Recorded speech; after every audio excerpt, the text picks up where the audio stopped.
పెసరపప్పు తాలింపు వేస్తున్నానండి. పెసరపప్పు నైట్ నానబెట్టుకోవాలి. కొంచెం పెసరపప్పు, కొన్ని పెసలేనండి. పెసలు ఎక్కువ వేసుకోవాలి, పప్పు కొంచెం తక్కువ వేసుకోవాలి. అల్లం వెల్లుల్లి పేస్టు, కారం, ఉప్పు, పసుపు, తాలింపుకి కొంచెం జీలకర్ర, పచ్చిమిర్చి, కరివేపాకు, వెల్లుల్లిపాయ, ఎండుమిర్చి, కొంచెం నూనె. ముందుగా కుక్కర్ తీసుకోవాలండి. శుభ్రంగా కడిగి పెట్టుకుని పప్పు వేసేయాలి. కొద్దిగా అల్లం వెల్లుల్లి పేస్ట్ అండి, మరి ఎక్కువ వేసేయద్దు, కొంచెం వేసుకోవాలి. పచ్చిమిర్చి,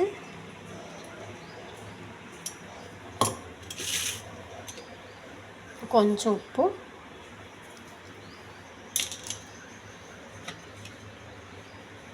కొద్దిగా కారము, కొంచెం పసుపు,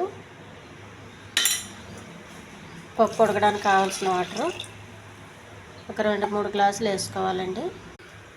స్టవ్ వెలిగించి కుక్కర్ పెట్టుకోవాలి. మూత పెట్టేయాలి. ఒక 4-5 విజిల్స్ రానివ్వాలండి. వెల్లుల్లిపై కొంచెం ముక్క దంచుకోవాలండి, ఎందుకంటే వీటిని తోలు తీయకూడదు. కొంచెం ఇలాగా చేసుకోవాలి. ఉడికేలోపు ఒక గిన్నె పెట్టుకోవాలండి. మనం తాలింపు రెడీ చేసుకోవాలి. ఇలా చేసుకుంటే సింపుల్గా అయిపోతుందండి వంట. కొద్దిగా నూనె, కొంచెం జీలకర్ర, కొద్దిగా కరివేపాకు,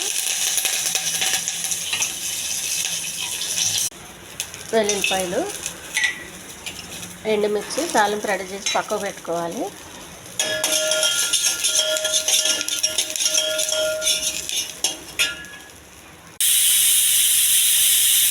పప్పు ఉడికిందండి, కొంచెం మెత్తగా చేసుకోవాలి. దీన్ని ముక్క చేసుకోవాలి, మరి మెత్తగా అవసరం లేదు.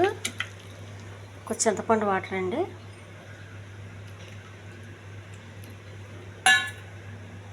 పప్పులో వచ్చిన వాటర్ అండి కొద్దిగా వేసుకోవాలి. మరి గట్టిగా ఉండకూడదు కాబట్టి పప్పు ముందుగా చేసి పెట్టుకున్న తాలింపులు వేసేయాలండి. తాలింపు వల్ల మనం కొంచెం రెడీ చేసుకోవాలి.